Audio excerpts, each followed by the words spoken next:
સૌથી પહેલાં તો હું તમને કહું કે જુગાડ જે છે ને એ બનાવવાની કોઈ પદ્ધતિ ન હોય. જેમ જરૂરિયાત પડતી જાય એમ તમે એની અંદર ફેરફાર કરતા જાઓ, નવી વસ્તુ ઉમેરતા જાઓ અને એ જ રીતે તૈયાર થાય કોઈ એક જુગાડ. બરાબર છે. તો આપણે જરૂરિયાત શું હતી કે ભાઈ ડુંગરની અંદર છે આપણે બીજ રોપવાના છે અને માલઢોરનો ત્રાસ હોય એટલે બીજને એમ આસાનીથી ઉગવા ન દે. લીમડા થોડા ઘણા મોટા થાય એટલે જે ગાઢ ને બકરાના આ બધા છે એ શું કરે તો કે એ ખાઈ જાય લીમડાને. તો મેં ડુંગરમાં પહેલાં અગાઉ આંટો માર્યો એટલે મને ખબર પડી કે જે લીમડા બોરડીની માલિપા કે હરીમાની અંદર બાવળના ઢવામાં ત્યાં ઉગેલા છે ને એ યથાવત છે, એને બકરા કે ગાય કે ભેંસ કોઈ ખાઈ નથી શક્યા. એટલે આપણે એવો વિચાર કર્યો કે આપણે જે નવા બી રોપવા એ બધા આપણે એ ઝાડામાં રોપવા, કાંટાવાળી વનસ્પતિ. હવે એની અંદર હાથ તો ગળે નહીં એટલે આપણે એવું નક્કી કર્યું કે ભાઈ તો સીધો અંદર બી જાય એવું કંઈક આપણે ગોઠવવું. આપણી જરૂરિયાત બે હતી. પહેલી વસ્તુ તો એ કે બીજને છે એ આપણે ઝાડાની અંદર કાંટાની અંદર નાખવું, અને બીજી વસ્તુ એ હતી કે બીજને ન્યા સુધી આપણે પોગાડવું. તો પહેલાં તો અંદર આપણે ખાડો કરવો થોડો અને પછી પોગાડવું. તો ખાડો કરવા માટે આ જે ત્રિકોણ આકારનું તમને દેખાય છે આ પતરું જે છે એ મારે કાપવું પડ્યું. બરાબર. એ કાપ્યું ને પછી મારી પાસે આ લોખંડની એક ભૂંગળી હતી જેની સાઇઝ લગભગ 2 ઇંચનો એનો ડાયામીટર છે, વ્યાસ એનો 2 મીટર છે અને લગભગ 1 mmની જાડાઈ છે. આ ભૂંગળીની જાડાઈ 1 mm છે અને વ્યાસ જે છે એનો ડાયામીટર એ છે 2 ઇંચ અથવા તો 1.5 ઇંચ. એ આપણી ઉપર છે. બરાબર.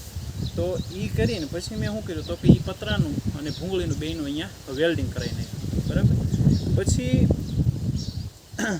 આ લાકડું છે અને એ લાકડું છે એ આ ભૂંગળીના માપનું ગોતી અને થોડું ઘણું મારે ગ્લાઇન્ડર મશીનથી અને હોરવું પડ્યું. બરાબર. અને આના માપે લાવીને આની અંદર ખોંચી દીધું. હવે તકલીફ એમ થઈ કે ભાઈ અહીં તો લાકડું ગળી ગયું. બરાબર. અને બીજને તો આપણે અહીંથી પાડવાનું છે. બરાબર. તો શું કરવું? તો એ વચમાં ક્યાંકથી મારે બીજ ગળાવવાની વ્યવસ્થા કરવી પડી. તો મેં એના માટે જે ગ્લાઇન્ડર મશીન હતું એની અંદર 2 સકડી ફીટ છે. લાકડું ફોરવાની સકડી, લાકડું કાપવાની છે અને લોખંડ કાપવાની છે. તો પછી મેં લાકડું કાઢવાની, લાકડું કાપવાની સકડી દૂર કરી અને એમાં લોઢું કાપવાની સકડી ભરાઈ દીધી. અને અહીંયા જો આ પ્રકારે એક ખાંચો આમ આપ્યો અને આ તો જો જુગાડ છે ભાઈ. અહીં મારી પાસે કોઈ મેં તમને પહેલાં કીધું પદ્ધતિ ન હોય. આ તમે જેમ યોગ્ય લાગે એની રીતે આની કટિંગ કરીને આમ આપણે વાવણી વાવતી વખતે જે ઓલું દાંડવું ન હોય, ઓવણીનું દાંડવું, એ દાંડવું છે. બરાબર. એ દાંડવું મેં એની અંદર ભરાઈ દીધું જેથી અહીંથી બીજ દળદળતું જાય તો એ સીધું આ લોખંડની ભૂંગળીમાં ત્યાંથી સીધું જમીનમાં જાય. હવે એ દાંડવું છે ને એને અહીંયા આપણે બીજ કાંઈ પકડીને એક દાંડવામાં ભરાવવામાં તકલીફ થાય એટલે પછી અહીં ગળણી મૂકવી જરૂરી હતી.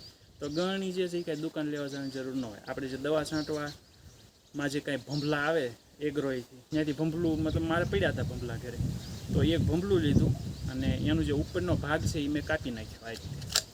અને કાપીને પછી દાંડવાની અંદર જે છે એ ભરાઈ દીધો અને પછી અહીંથી વાળાથી કડક કરી નાખ્યું. બસ ખાલી એટલી વસ્તુ છે. અને પછી થોડું ઘણું છે એ બાંધી દીધું આ રીતે કે આનાથી હાથેથી આઘું ન જાય. બસ થઈ ગયો જુગાડ. જુગાડ આ જ પ્રકારે હોય.